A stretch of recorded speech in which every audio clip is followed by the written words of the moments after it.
حمد و ثنا اللہ وحدہ لا شریک کے لیے، درود و سلام سید الانبیاء جناب محمد رسول اللہ صلی اللہ علیہ وسلم کی ذات گرامی پر۔ اللہ احکم الحاکمین نے ہم انسانوں کو زندگی بسر کرنے کے سارے قواعد و ضوابط آسمان سے اتارے ہیں۔ دنیا میں کیسے رہنا ہے، کیا کرنا ہے، اس کائنات میں ہماری ذمہ داری کیا ہے، دائرہ عمل کیا ہے، کاموں کے طریقے سلیقے کیا ہیں، مر جائیں گے تو اس کے بعد ہمارے ساتھ کیا سلوک کیا جائے گا، ہر چیز اللہ جلال والاکرام نے آسمان سے نازل کی ہے۔ بنیادی طور پہ بگاڑ تب پیدا ہوتا ہے جب انسان زندگی اپنی مرضی سے جینے کی کوشش کرتا ہے۔ انسان کے گھروں کا ماحول ہو، عقائد کا مسئلہ ہو، عبادات و معاملات ہوں یا اجتماعی معاملے ہوں، سیاسی مسئلے ہوں، ملک و ملت کے مسائل ہوں، یہ انتشار اور بگاڑ پیدا تب ہوتا ہے جب بندہ زندگی اپنی مرضی سے جینے کی کوشش کرتا ہے۔ اللہ جلال والاکرام نے اپنی مرضی کے مطابق زندگی جینے کا حق کسی کو نہیں دیا، ہم سب کو پابند کیا ہے۔ فرمایا فاحکم بینہم بما انزل اللہ ولا تتبع اہواءہم، نبی کو فرمایا ہے آپ لوگوں کی خواہشات کے مطابق فیصلے مت کریں، انہیں کیسے جینا ہے، ان کے معاملات کیسے سلجھانے ہیں، سب کے اپنے اپنے مفادات ہو سکتے ہیں، لیکن جو منصف اور قاضی ہے، جو ولی الامر ہے، اس کی ذمہ داری ہے کہ دنیا کو اس نظام سے روشناس کروائے جو اللہ جلال والاکرام نے آسمان سے اتارا ہے۔ گزشتہ خطبے میں میں نے اپنی بساط کے مطابق چند باتیں عرض کی تھی کہ ہمیں وحی الہی کی طرف آنا چاہیے۔ بہت اہم باتیں ہیں، انشاءاللہ احباب کی خدمت میں عرض کروں گا اس امید کے ساتھ کہ آپ پورے طور پہ متوجہ رہیں گے اور میری بات پہ دھیان دیں گے۔ وحی الہی کا سیکھنا، علم حاصل کرنا، جب کسی کو پتہ ہی نہیں ہے کہ اللہ جلال والاکرام نے دنیا بنائی کس لیے ہے، اس دنیا کو چلانا کس طرح ہے، اس کا قاعدہ ضابطہ کیا ہے، حلال و حرام کا فلسفہ کیا ہے، حکومتوں کے نظام کیسے ہونے چاہیے، معاش کی بنیادیں کیا ہونی چاہیے، اجتماعی معاملات ہیں انہیں کیسے چلانا ہے، انفرادی مسئلے ہیں انہیں کیسے دیکھنا ہے، جب انسان کو ان چیزوں کا علم ہی نہیں ہوگا تو وہ آپ کو رہنمائی کیا دے گا۔ وَإِن تُطِعْ أَكْثَرَ مَن فِي الْأَرْضِ يُضِلُّوكَ عَن سَبِيلِ اللَّهِ، اللہ نے محمد رسول اللہ صلی اللہ علیہ وسلم کو فرمایا اگر آپ لوگوں کی رائے کے مطابق فیصلے کرنا شروع کر دیں گے تو آپ خود صراط مستقیم کھو بیٹھے۔ ہماری حالت یہ ہے ہر بندہ اپنی رائے کا، اپنی مرضی کا پابند ہے، یا انسان اپنی خواہشات کے مطابق عمل کرتا ہے یا بڑوں کی خواہشات کے مطابق عمل کرتا ہے۔ شریعت کیا کہتی ہے، اللہ کا قانون کیا کہتا ہے، علم ہمیں کیا کہتا ہے، اس سے بحثیت مجموع ہمارا اب کوئی تعلق نہیں رہا، اور جس بے دردی کے ساتھ علم وحی کا انکار کیا جاتا ہے، جس شفاعت اور سختی کے ساتھ آسمان سے اترنے والے علم کو نیچا دکھایا جاتا ہے، اس کی بے توقیری کی جاتی ہے، دنیا میں شاید اتنی بے توقیری کسی اور چیز کی نہیں کی جاتی۔ ایک اسکول میں، ہر محلے میں کئی اسکول ہیں اور ایک اسکول میں سینکڑوں بچے پڑھتے ہیں، اور پورے شہر میں، پورے علاقے میں کوئی ایک دو مدرسے ہوں گے، اور ان مدرسوں میں پڑھنے والے بچوں کی تعداد کیا ہے آپ سب جانتے ہیں۔ ہم روتے رہتے ہیں ہر وقت، یہ مسئلہ ہو گیا، وہ مسئلہ ہو گیا، وہ مسئلہ ہو گیا، سب سے بنیادی مسئلہ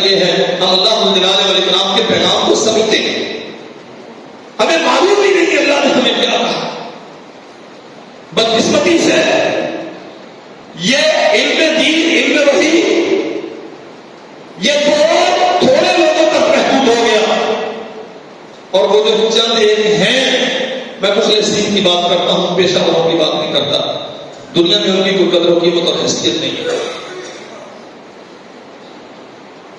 نبی کریم صلی اللہ علیہ وسلم نے اس دین کو عزت و شرف کا باعث قرار دیا ہے۔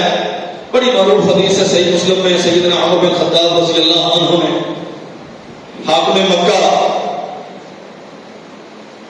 نافع بن حارث ان سے سوال کیا کہ آپ یہاں پھر رہے ہیں تو پیچھے مکہ میں حکمران کون ہے؟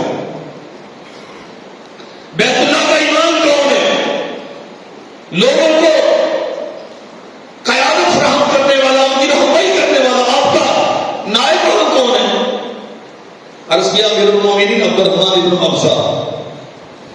پوچھا وہ کون ہے؟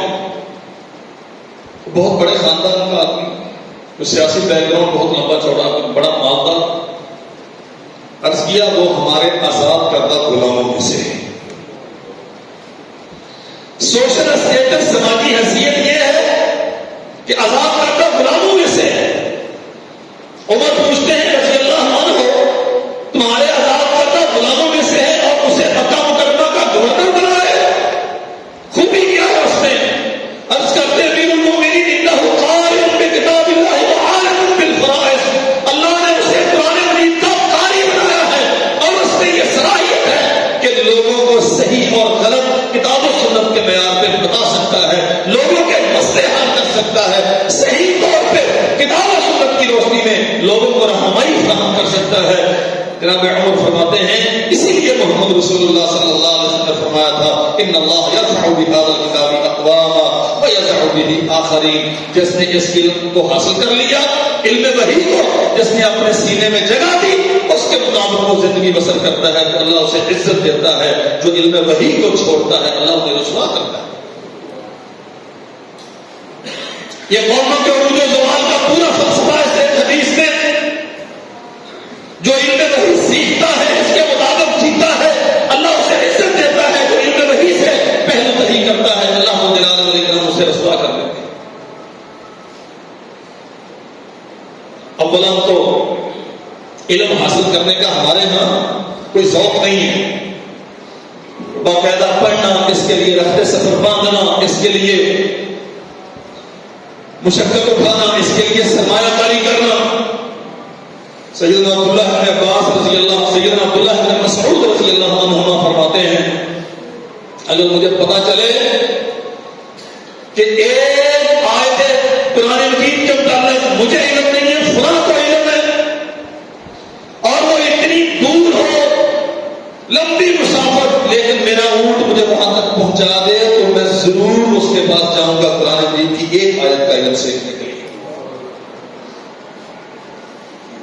امت جب تک اس علم کے مطابق رہی، وحی الہی کے مطابق رہی، حلال و حرام کے صحیح غلط کے فیصلے، یاد رکھو میرے بھائیوں، بگاڑ بہت رہا، خلاف کے راستہ کے بعد پھر جیسے جیسے شریعت سے دوری ہوتی گئی، زمانہ پھیلتا گیا، ویسے ویسے بگاڑ آتا گیا، جنگیں بھی ہوئی، قتل بھی ہوئے، نقصان بھی ہوئے، لیکن اسلام بحیثیت مجبوری غالب رہا، امت مسلمہ شرف یاب رہی، عزت مند رہی، کب تک؟ جب تک ان کے لیے سب سے بڑی اتھارٹی آسمان سے آنے والی وحی رہی، جب وحی الہی کو محض تبرک سمجھا اور انسانوں کے بنائے ہوئے قوانین کو قانون بنا کے اختیار کر لیا، اللہ جلال والاکرام نے رسوا کر۔ صدیاں ایک صدی ہوئی ہے، یہ 2023 ہے، 1923 خلافت عثمانیہ کے زوال کا سال ہے۔ تب تک دنیا میں بہرحال اسلام عزت دار سمجھا جاتا تھا، مسلمان شان و شوکت سے جیتے تھے۔ جب آپ نے خلافت کو لپیٹا اور اس کے بعد برطانیہ کا دیا ہوا قانون، امریکہ کا دیا ہوا الیکٹورل سسٹم اور یہودیوں کا دیا ہوا معاشی نظام یہ اختیار کر لیا، وحی الہی کو چھوڑ دیا، ملک آپ کے بہت ہیں، 60 مسلم ریاستیں ہیں دنیا میں، اور آپ کی اوقات اور حیثیت کیا ہے آپ اس کا اندازہ لگائیں۔ اولا تو ہم سیکھتے نہیں ہیں، اور جہاں کو تھوڑا بہت سیکھنے کا ذوق ہے، ہم نے دین اور علم قصے کہانیوں کو سمجھ لیا ہے۔ میرے مخاطب آپ ہیں، آپ جانتے ہیں میں فضا میں باتیں نہیں کرتا کہ جو سنتے نہیں ہیں میں انہیں کہتا رہوں۔ مسئلہ بیان کیا جائے، حدیث پڑھی جائے، ہماری توجہ نہیں ہوتی، ہمیں سمجھ نہیں آتی۔ کہانی چلے تو بہت سبحان اللہ ہوتا۔ ایک کہانیوں نے بیڑا گرک کیا۔ امام محمد بن سیرین رحمت اللہ علیہ فرمایا کرتے تھے ان ھذا العلم دین، یہ علم جو ممبروں سے بیان ہوتا ہے، جو محرابوں سے بیان سنایا جاتا ہے، جو مسلوں سے سکھایا جاتا ہے، جس کے لیے تدریس کی محفلیں ہوتی ہیں، جس کے لیے مدرسے جلسے محفلیں ہوتی ہیں، فرمایا ان ھذا العلم دین، یہ دین اسلام کے نام پہ ہوتا ہے، یہ محمد رسول اللہ پہ آنے والی وحی کے نام پہ ہوتا ہے۔ لوگوں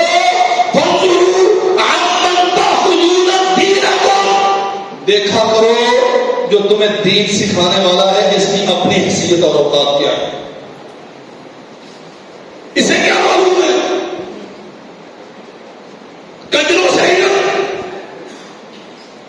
بے دینوں سے علم، بے پردہ عورتوں سے علم، بے استاد شاگردوں سے علم، محض کتاب پڑھ کے اپنی مرضی کی تعبیر کرنے والے سے علم۔ گمراہیاں کہاں سے ہوتی ہیں؟ میں نے عرض کیا اولا ہمیں علم سے کوئی دلچسپی نہیں، اور اگر ہے اللہ اکبر، ایک بندہ حدیثیں پڑھتا ہے کہتے ہیں اس کی تقریر میں مزہ نہیں آتا، دوسرا کہانیوں سناتا ہے، اس کا مطلب ہے علم نہیں چاہیے، مزہ چاہیے۔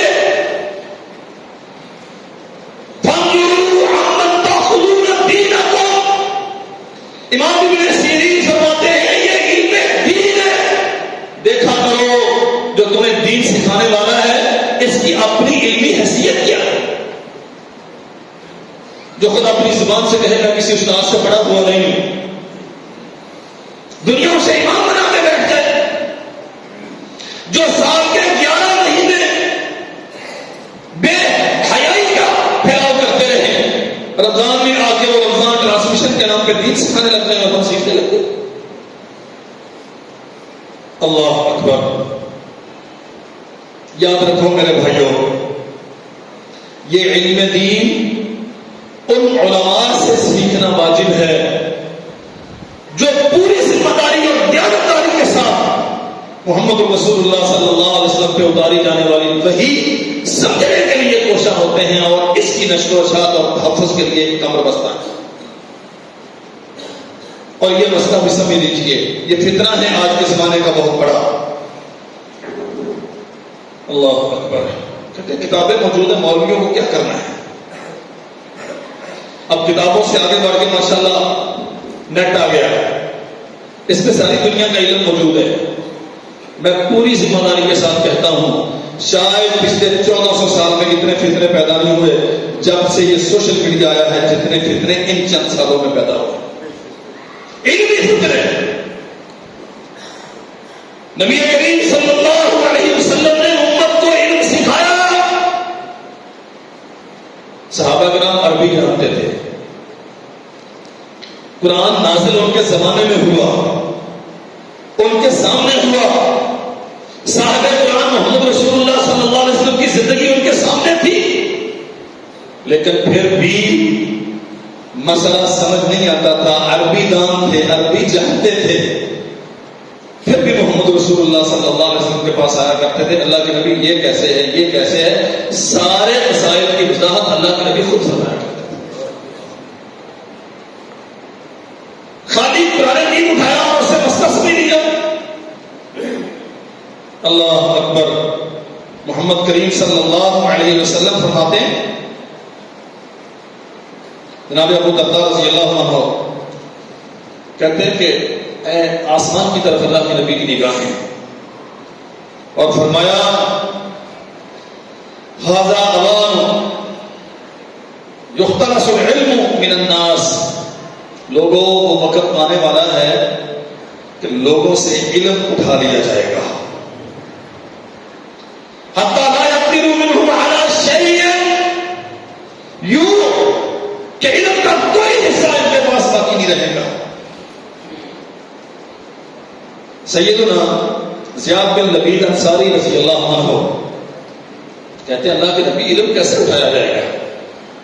قرآن مجید ہمارے پاس موجود ہے، ہم خود قرآن مجید پڑھتے ہیں، ہم اپنے بچوں کو پڑھاتے ہیں، ہم اپنی عورتوں کو پڑھاتے ہیں، سکھاتے ہیں باقاعدہ،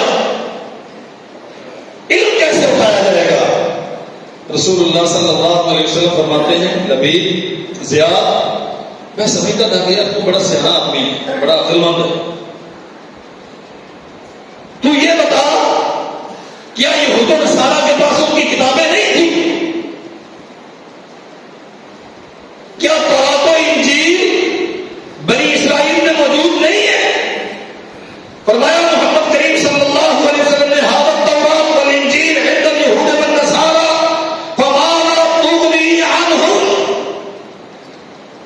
یہودیوں کے پاس تورات، عیسائیوں کے پاس انجیل، انہوں نے عیسیٰ علیہ السلام کی ہدایت کی روشنی میں انہیں نہیں پڑھا، اپنی مرضی کی تعبیریں کی، انہوں نے موسیٰ علیہ السلام کی ہدایت کے مطابق اسے نہیں پڑھا، اپنی مرضی کی تعبیریں کی، فما تغنی عنہم، تو کیا خیال ہے ان سے وہ فائدہ اٹھا سکے؟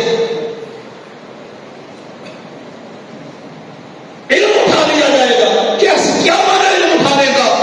فرمایا رسول اللہ صلی اللہ علیہ وسلم نے خذوا العلم، لوگوں علم حاصل کرو قبل ان یذهب، اس سے پہلے کہ علم چلا جائے۔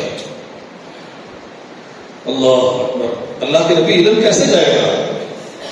ابو امامہ رضی اللہ عنہ حدیث کے راوی، اللہ کے نبی علم کیسے جائے گا؟ قرآن مجید موجود ہے، ہم پڑھتے ہیں، بچوں کو پڑھاتے ہیں، عورتوں کو سکھاتے ہیں، ہر فرد قرآن مجید جانتا ہے، علم کیسے جائے گا؟ فرمایا محمد کریم صلی اللہ علیہ وسلم ان ذهاب العلم ان يذهب عملته، علم کے جانے کا معنی یہ ہے کہ علماء دنیا سے چلے جائیں گے، کتابیں نہیں جائیں گی، کتابیں رہیں گی، کتابیں تو بڑھ رہی ہیں، کتابیں خریدنا بہت مشکل تھا، اب آپ ایک موبائل لے لیں دنیا بھر کی کتابیں اس میں آ جاتی ہیں۔ ان ذهاب العلم ان يذهب عملته، جو حاملین ہیں اس علم کے، جو وحی کے مصدر کو جانتے ہیں، شان نزول کو سمجھتے ہیں، حلال و حرام کے سارے ضابطوں کو سمجھتے ہیں، صحیح غلط کے سارے قرینوں کو پہچانتے ہیں، جو اس کے معلوم علیہ واقفیت رکھتے ہیں، جنہوں نے زندگیاں کھپا دی علم دین سیکھنے کے لیے، جیسے جیسے وہ جاتے جائیں گے ویسے ویسے جہالت عام ہوتی جائے گی، اور جیسے جیسے جہالت عام ہوگی ویسے ویسے فتنے عام۔ واللہ ہے آج ہم اسی کا مستحق ہیں، علم سے دلچسپی کوئی نہیں، اور اگر کوئی تھوڑا بہت رجحان ہو تو پھر قصہ خانوں نے ایسا بیڑا غرق کیا ہے علم دین کا کہ الامان والحفیظ، اور قوم ساری لگی ہوئی ہے، لاکھوں روپیہ صرف ہوتا ہے محفلوں پر، مجالس پر، ان تقریبات پر، لیکن اس کا نتیجہ کیا نکلتا ہے؟ اس میں سیکھا کیا جاتا ہے، اس میں بیان کیا جاتا ہے، اس میں سکھایا کیا جاتا ہے، کوئی ایک مسئلہ محمد رسول اللہ صلی اللہ علیہ وسلم کی طرف سے جو امت کی تربیت کے لیے بیان کیا گیا ہو، شاید رات بھر کے جلسے میں کہیں نہیں ملتا، الا من رحم اللہ۔ ذمہ داری ہے، فانظروا عمن تأخذون دینکم، ہم دیکھیں دین کس سے حاصل کر رہے ہیں۔ آواز آتی ہے، بزرگ فرماتے ہیں، کہا گیا ہے قصے کہانیاں، شاعری، ساری داستانیں، ساری الفیلہ نہیں، قال اللہ وقال الرسول، محمد رسول اللہ صلی اللہ علیہ وسلم تک سند پہنچے تو اس کا کیا حکم بیان ہو۔ اللہ کے نبی نے فرمایا ہے، تیرے پاس دلیل کیا ہے کہ رسول اللہ نے فرمایا؟ وہ کہتا میں نے فلاں کتاب میں پڑھا ہے، وہ صاحب کتاب کہتا ہے میں نے فلاں سے سنا، اس نے کہا میں نے فلاں سے سنا، وہ 7 بندوں کی سند بیان کرتا ہے، خالی سند بیان نہیں کرتا، وہ ان 7 کے حالات بیان کرتا ہے، ان کی اتھینٹسٹی واضح کرتا ہے، ان کی سچائی پہ معاصر شہادتیں پیش کر کے مہر تصدیق ثبت کرتا ہے یہ محمد رسول اللہ صلی اللہ علیہ وسلم کا فرمان ہے. علم اس چیز کا نام ہے. اور یہی بندہ اس ذمہ داری کا حل ہے کہ لوگوں کے سامنے کھڑا ہو کے انہیں دین سکھائے. اس لیے میرے عزیز بھائیوں، یہ ذمہ داری صرف مولویوں کی نہیں ہے، آپ سب کی ہے. میں بہت بار یہ بات کہتا ہوں، اللہ کے لیے اپنے عقائد بچاؤ. اور یہ جو رقبے یادیں سے بازاروں سے اور موبائلوں سے علم حاصل کرتے ہو، اس سے دامن چھڑاؤ. یہ بیڑا غرق کر دے گا آپ کے عقائد کا، آپ کے نظریات کا. اللہ کے نبی فرماتے ہیں کتابیں موجود ہے، تورات و انجیل موجود ہے. جو بغیر کسی قابل استاذ کے کتاب کو سمجھنے کی کوشش کرتا وہ گمراہ ہوتا ہے.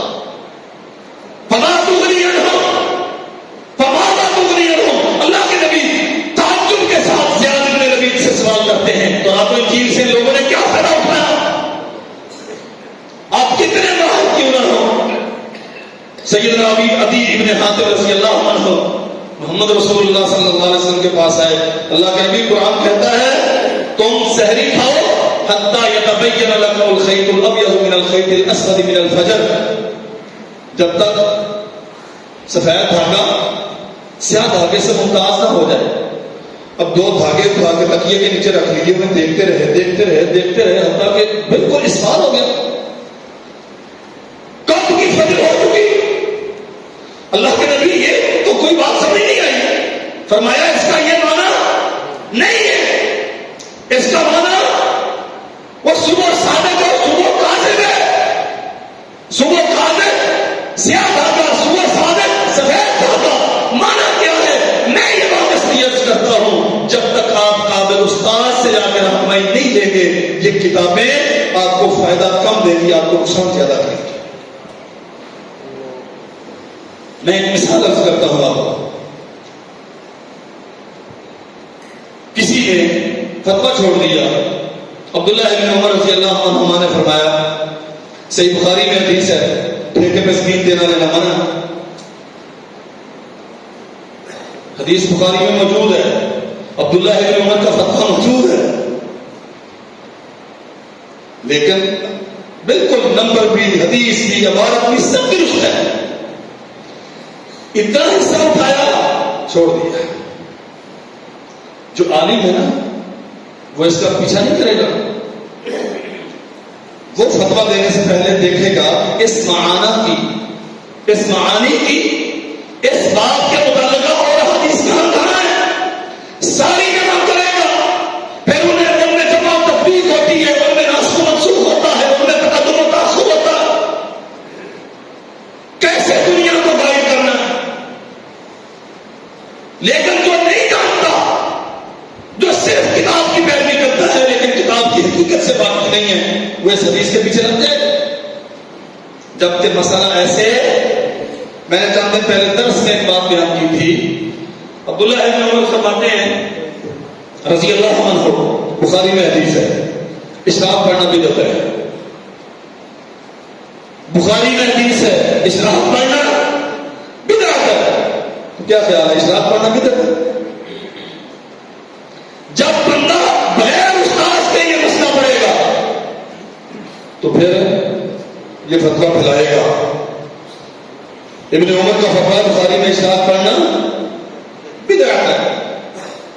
جو عالم ہے وہ سمجھائے گا بھائی نہیں، اس کا معنی یہ نہیں ہے، اس کا معنی یہ ہے کہ گھر چھوڑ کے بال اہتمام صرف مسجد میں آنا اس لیے کہ میں آگے اشراق پڑھوں، یہ مسجد میں آنا اشراق کی نیت سے یہ بدعت ہے.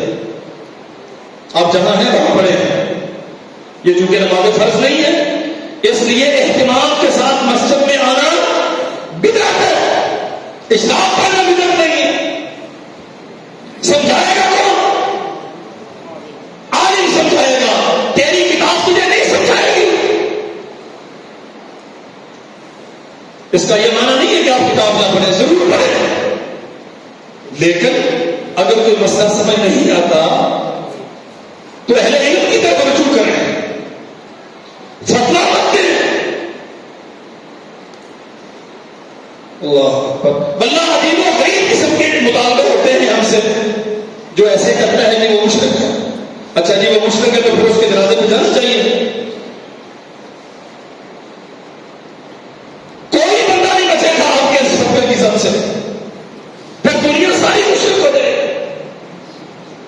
سمجھو میرے عزیز بھائیوں، نہ جاہلوں سے علم ملتا ہے، نہ خالی کتابوں سے علم ملتا ہے.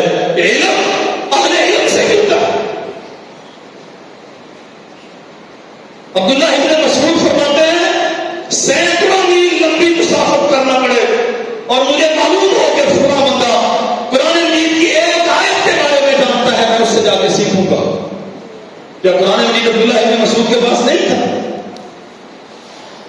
کیا مدینہ اور مکہ میں جہاں ابن مسعود رہتے تھے وہاں صحابہ کرام نہیں تھے؟ دنیا کو بتایا ہے اہل علم کی طرف جاؤ، علماء کے سامنے جا کے بیٹھو.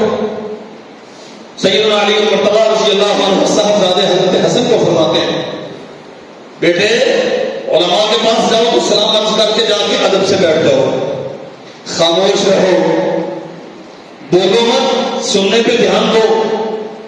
اللہ یہاں تک فرمایا کہ علماء کے سامنے بیٹھ کے ہاتھ مت نچاؤ، لمبی چوڑی کہانیاں مت سناؤ.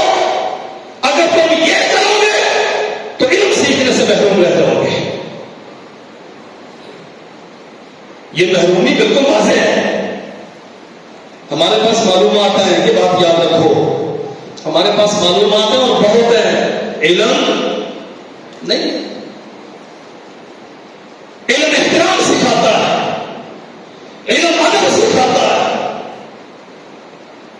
علم آپ کو تواضع اور انکساری سکھاتا ہے. جسے بولنے کا طریقہ نہیں آتا، جو علم کی توہین کرتا ہے، جو سب علم کی توہین کرتا ہے، وہ یہ سمجھے کہ میں عالم ہوں. اللہ کی قسم کبھی عالم نہیں. اور جو علم کی عزت نہیں کرتا، جو سب علم کی عزت نہیں کرتا، اس کی معلومات، اس کا علم اسے کبھی فائدہ نہیں دیتا. اللہ اکبر. نبی کریم صلی اللہ علیہ وسلم نے فرمایا لیس من امتی من لم یجل کبیرنا ویرحم صغیرنا ویعرف لعالمنا. جو بڑوں کا احترام نہیں کرتا، چھوٹوں پر شفقت نہیں کرتا اور علماء کے حقوق نہیں سمجھتا، لیس من امتی، وہ میری امت سے نہیں ہے. ہماری بربادی کا باعث یہ چیز ہے. ہمیں نہ علم سے تعلق ہے، نہ اہل علم سے کوئی تعلق ہے. نہ ہم نے علم کو احترام دیا، نہ اہل علم کو احترام دیا. بندہ ہے دنیا میں دھکے کھاتے پھرتے ہیں. یہ جو پیشہ ور ہے نا، جو علم فروش ہے، جو علم کے نام پہ بازار پھیلاتے ہیں، منڈیاں لگاتے ہیں اور بیچتے ہیں، اپنے الفاظ کو بیچتے ہیں، یہ تو جو ہیں سو ہیں. لیکن جو علماء ہیں، جو علماء ہیں، قسم کرسی کی حالت میں دنیا سے گئے، لیکن جب گئے تو اللہ جلال والاکرام کے ہاں ان کے عزت و احترام بڑے شاندار ہیں. عالم وہ ہوتا ہے جو دنیا میں رہے تو دنیا اس کی قدر کرے اور جائے تو دنیا اس کی کمی محسوس کرے. جس کے ہونے نہ ہونے سے دنیا کو کوئی فرق نہیں پڑتا. تھا تو دنیا کو اس نے دیا کچھ نہیں، گیا تو دنیا کا نقصان کچھ نہیں ہوا. ان اللہ لا يقبل العلم بقبض العلم، ان اللہ لا يقبل العلم انتظارا. اللہ جلال والاکرام کو جب علم اٹھانا مقصود ہوگا تو یوں نہیں ہے کہ اچانک اٹھا دیا، بلکہ يقبل العلم بقبض العلماء. اللہ علماء کو اٹھائے گا تو علم اٹھے گا. اللہ ہے کہاں سے آئیں گے؟ اب حافظ عبد المنان نور پوری رحمۃ اللہ علیہ کب آئیں گے دنیا میں؟ ان جیسا فتویٰ اور ان جیسی مسند کہاں دیکھنے کو ملے گی؟ حضرت استاد حافظ عبدالسلام رحمۃ اللہ علیہ دنیا کب ان جیسا عظیم انسان دوبارہ کبھی دیکھیں گے؟ اللہ جلال والاکرام علماء کو اٹھاتا ہے تو علم دنیا سے اٹھتا ہے. اور عوام کی ذمہ داری ہے، ہم سب کی ذمہ داری ہے اس علم کی قدر کریں، اپنے علماء کو احترام دیں اور ان سے کچھ سیکھیں. اللہ اکبر. سیدنا عبداللہ بن عباس رضی اللہ عنہ فرماتے ہیں ہم تدرون ما ذهاب العلم، کہ تم جانتے ہو علم کے بڑھ جانے کا معنی کیا ہے؟ پھر خود ہی جواب دیتے ہیں هو ذهاب العلماء الى الارض، زمین سے علماء اللہ جلال والاکرام کی بارگاہ میں پیش ہوتے جائیں گے، تو اس کا مطلب ہے علم اٹھتا جائے گا۔ آپ سے زیادہ تجربہ کس کو ہوگا؟ 2015 میں یہ مسجد اس کے اصل بارش سے خالی ہوئی، کوئی ملا دنیا میں آپ کو اس کا متبادل؟ اب قیامت تک ڈھونڈتے رہے، کوئی نہیں ملے گا۔ جو چلا گیا چلا گیا، اور ساری خیر و برکت، ساری عظمتیں، ساری فضیلتیں اس کے ساتھ چلی گئی۔ اگر ان کی زندگی میں ان سے وفا کی ہوتی، میں صاف بات کرتا ہوں، اپنی سنانے کی بجائے ان کی سنی ہوتی، تو آج ہمیں علم ہوتا، ہمارے سینے علم سے بھرے ہوئے ہوتے۔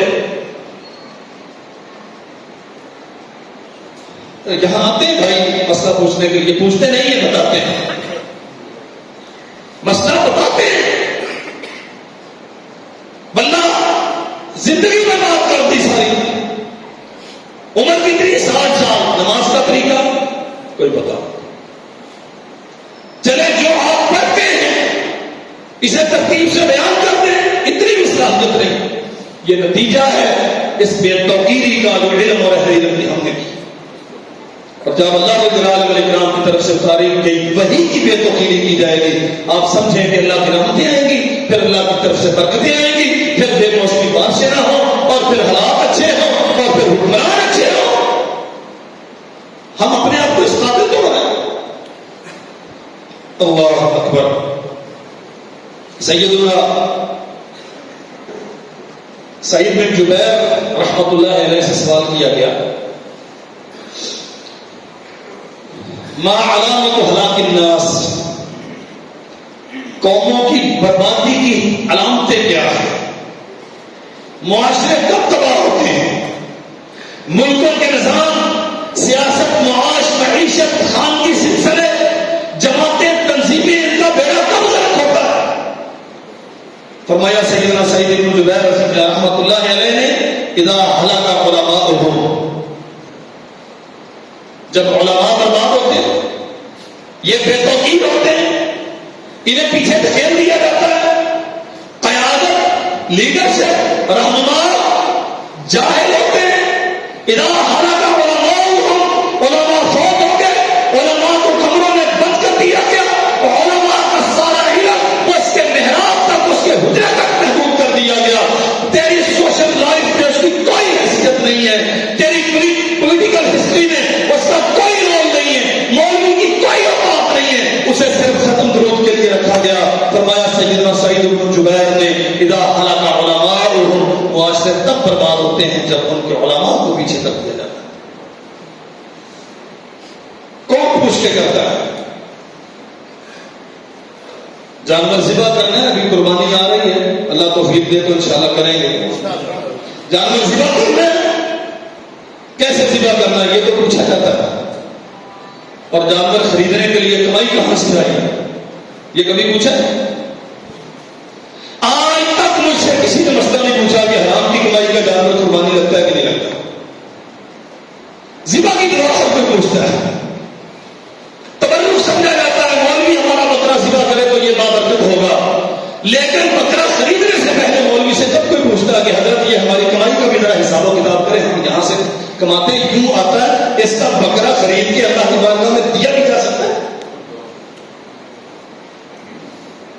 جب علماء اور علم بے توقیر ہوتا ہے پھر معاشرے برباد ہوتے ہیں۔ دیکھ لو اپنی اجتماعی زندگی میں، اپنی انفرادی زندگی میں، کیا کتنا کردار ہے ہماری زندگی میں علم کا؟ کتنی رہنمائی ہم لیتے ہیں علماء سے؟ کس کس رستے میں ہم پابند ہیں محمد رسول اللہ صلی اللہ علیہ وسلم کی شریعت کے؟ شاید یہ 2-3 کام ہیں جو دن بھر میں نمازوں کی صورت میں اللہ کی قسم اٹھا کے کہتا ہوں، بار بار کا بتایا ہوا مسئلہ پوچھ کے دیکھ لیں، وہ جانتے ہیں لیکن کرتے ہیں اپنی مرضی۔ میں نمازیوں کی بات کرتا ہوں، نمازی ہے، بار بار مسئلہ بتایا، جانتے ہیں، ہاں جی مولانا صاحب یہ بتایا کرتے تھے،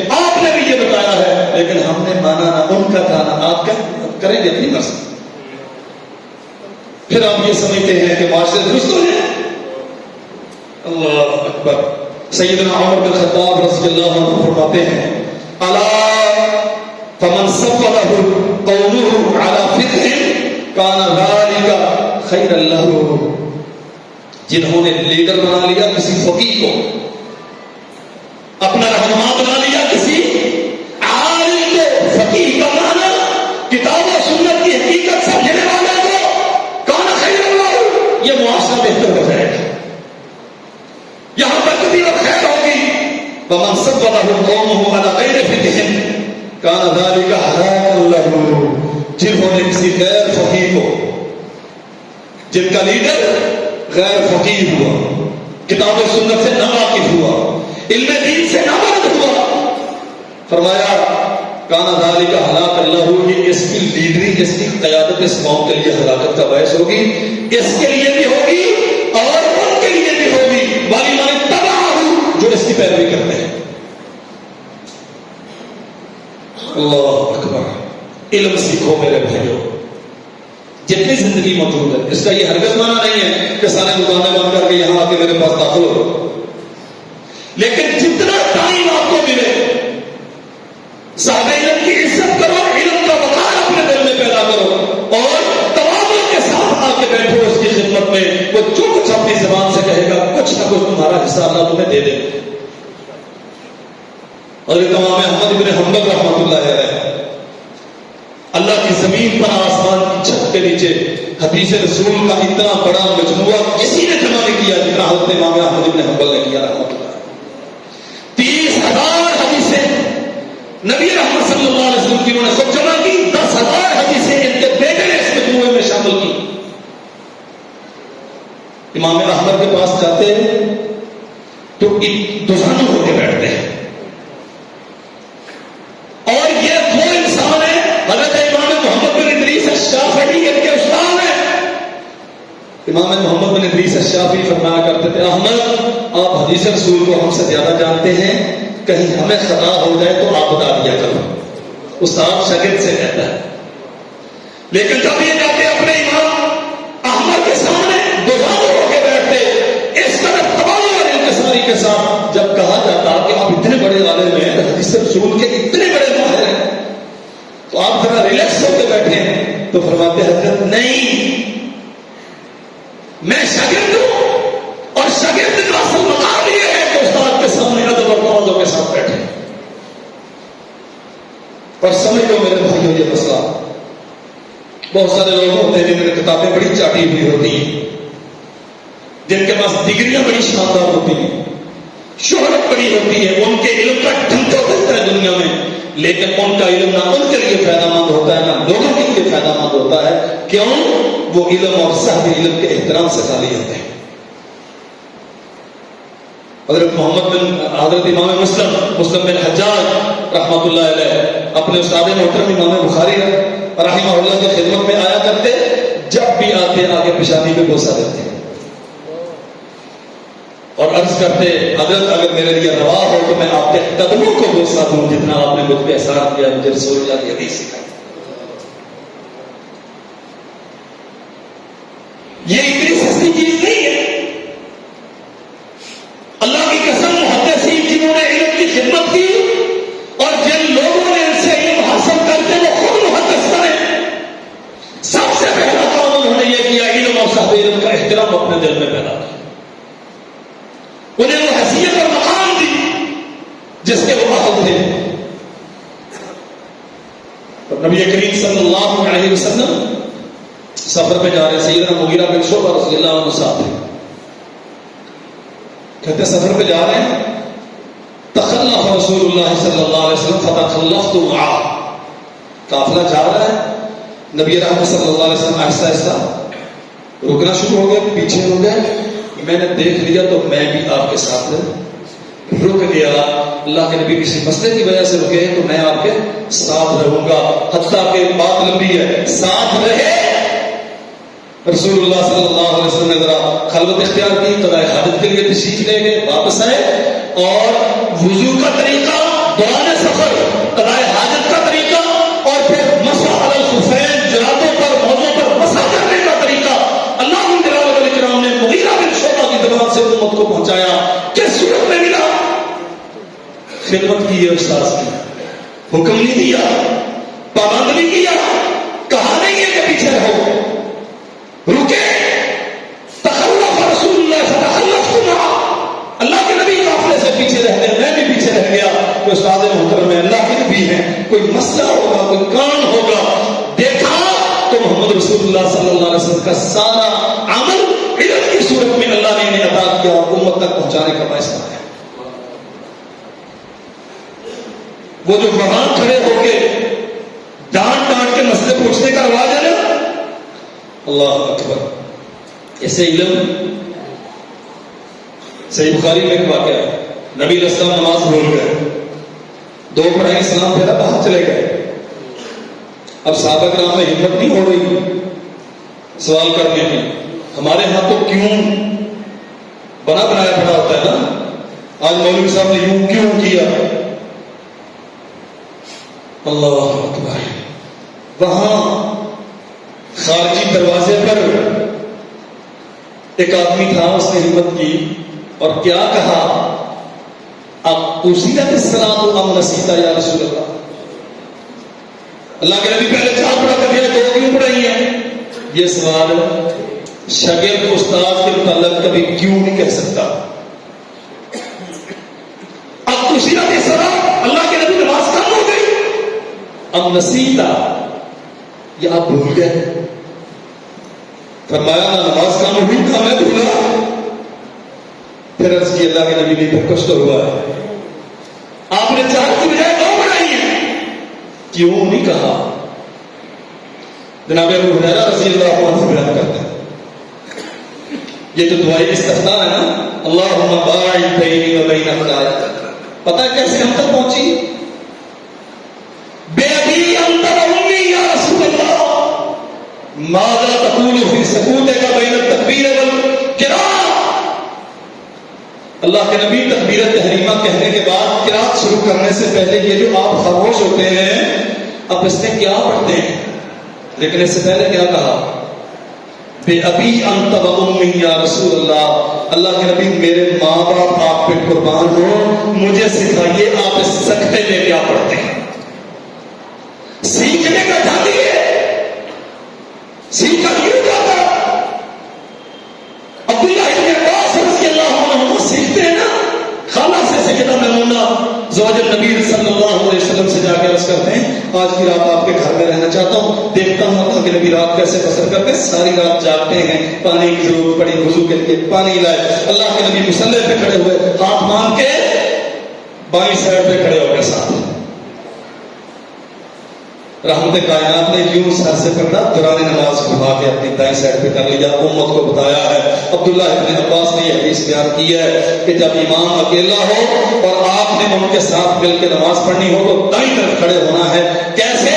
میں بائیں طرف کھڑے ہو گیا تھا، اللہ کے نبی نے مجھے گھما کے، اگر رات قربان نہ کرتے، بستر چھوڑتے نہیں، خالہ کے گھر میں جاتے نہیں، رسول اللہ کے ساتھ رات جاگتے نہیں، علم کہاں سے آتا؟ علم کے لیے خون جگر جلانا پڑتا ہے۔ اور یاد رکھو یہ بات میں پوری ذمہ داری کے ساتھ کہتا ہوں، ہمارے معاشرے میں جس قدر بے توقیری علم وحی اور اصحاب علم وحی کی ہوتی ہے، کسی اور چیز کی نہیں ہوتی، اور اس جرم کے نتیجے میں جس قدر ذلت ہم کو مسلط ہے، اس کی بھی مثال دنیا کی تاریخ میں نہیں۔ جو پیشہ ور ہے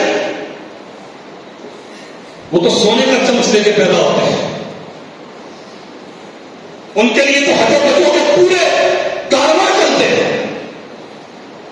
اور جنہوں نے خود ذکر دلایا ہے محمد رسول اللہ صلی اللہ علیہ وسلم کی حدیث کی آبیاری کے لیے، اللہ کی قسم کتنے ایسے لوگ ہیں جو پیرانہ شادی میں ہیں، جن کے گھٹنے ان کے جسموں کا بوجھ سبب ایسے قاصر ہیں، لیکن ابھی تک وہ کرائے کے مقاموں پہ دھکے کھاتے پھرتے ہیں، ساری عمر محمد رسول اللہ صلی اللہ علیہ وسلم کی حدیث کی آبیاری۔ دین ایسے نہیں سیکھا جاتا۔ اللہ اکبر۔ سیدنا عبداللہ ابن عباس رضی اللہ عنہ، جناب زید ابن ثابت انصاری رضی اللہ عنہ بہت بڑے عالم تھے، اور کیا عبداللہ ابن عباس کم عالم تھے؟ اللہ کے نبی نے فرمایا اللہ معلم الکتاب، اللہ یہ میرے چچا کا بیٹا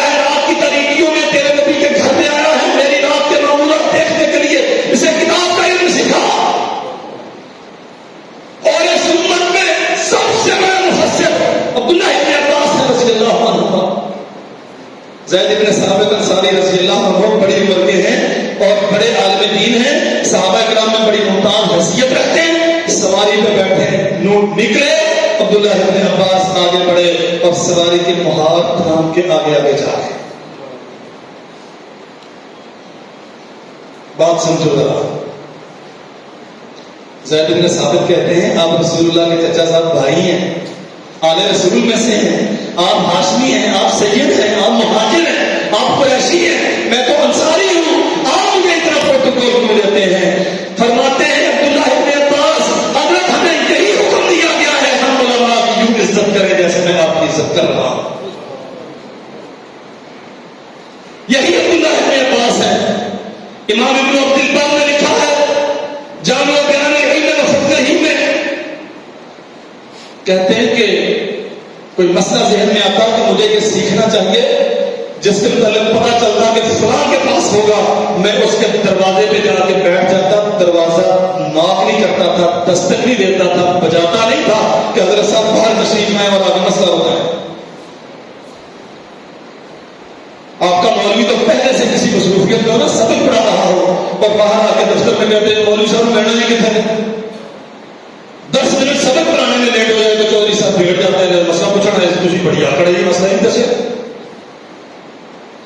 کہتے ہیں میں دروازے پہ جا کے بیٹھ جاتا، اپنی چادر کا تکیہ بناتا، ٹیک لگاتا اور تیز ہوائیں چلتی اور میرے چہرے پہ لگتی.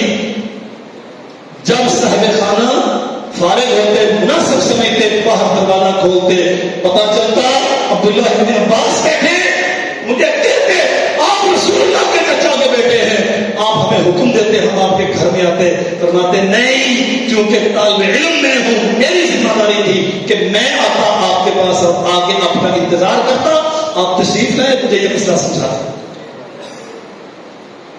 اللہ اکبر. امام زر بن حبیش رحمۃ اللہ علیہ بہت بڑے تابعی تھے. کہتے ہیں کہ مسال الخفین، مسافر سفر کرتا ہے تو جرابیں پہنے، موزے پہنے، وہ مسا کیسے کرے گا، کتنے دن کرے گا، اس کا ٹائم ٹیبل کیا ہے، ٹائم فریم کیا ہے. یہ مسئلہ پوچھنے کے لیے صفوان ابن اسال رضی اللہ عنہ کے گھر میں گئے. اللہ اکبر. اور جا کے بیٹھ گئے ان کے دروازے پر، دستک نہیں دی، دروازہ بجایا نہیں ہے، بے آرام نہیں کیا. بجایا جا سکتا ہے، مولوی کا، خطیب کا، مفتی کا دروازہ بجایا جا سکتا ہے، اسے فون کیا جا سکتا ہے، لیکن کمال احترام یہ گئے جا کے ان کے دروازے پہ بیٹھ گئے. جب از خود وہ باہر تشریف لائے، دیکھا زر ابن حبیش بیٹھے. فرماتے ماذا شأن ہوگا، بھئی کیا مسئلہ ہے، اب کیوں تشریف لائے؟ کہتے میں نے عرض کیا حضرت اطلب العلم، میں علم حاصل کرنے کے لیے آپ کے دروازے پہ آیا.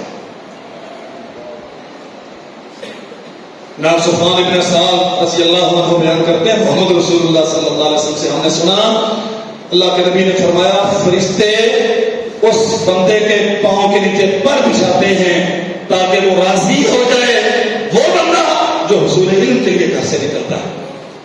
یہ بشارت دی اور پوچھتے ہیں اب بتاؤ مسئلہ کیا ہے. پھر زر ابن حبیش رحمت اللہ علیہ اپنا مسئلہ بیان کرتے ہیں کہ مسافر سفر میں ہو، موزے پہنے ہوئے ہو تو کتنے دن تک وہ مسا کر سکتا ہے. علم دین آپ نے حاصل کرنا ہے، علماء کا تمسک اختیار کریں، علم کی مجلسوں میں بیٹھیں اور دیکھیں محمد رسول اللہ صلی اللہ علیہ وسلم کے دین کی پہرہ داری کون کرتا ہے. اور ان جتنے پیشہ ور ہیں، جتنے صداقت ہیں، جتنے دین کے نام پہ بگاڑ پیدا کرنے والے ان سے اپنا نام بچائیں. جس کے مسئلے کی سند، جس کے طریقہ کار کی سند محمد رسول اللہ صلی اللہ علیہ وسلم تک نہیں پہنچتی، وہ اس قابل نہیں ہے کہ اسے علم حاصل کیا جائے.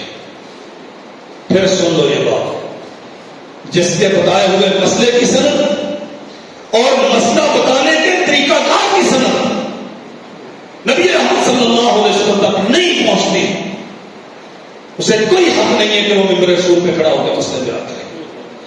میری آپ کی ہم سب کی ذمہ داری ہے، سیکھیں، اپنے بچوں کو سکھائیں، اس علم کی طرف بھاگ لیں آپ جہاں تک بھاگنا ہے۔ روتے ہیں 75 سال ہو گئے یوں ہو گیا، 75 سال ہو گئے منہ ہو گیا، اگلے 75 سال بھی گزر جائیں گے، 75,000 سال بھی گزر جائیں گے، اس مسئلے کا حل صرف علم وحی میں ہے، اور علم وحی اللہ جلال والاکرام نے اپنے بندوں کے دلوں میں محفوظ کیا ہے۔ کتابیں فائدہ دیتی ہیں جب کتابوں کی تشریح کرنے والا کو مخلص کو مل جائے۔ اللہ ہمیں سمجھنے کی توفیق عطا فرمائے۔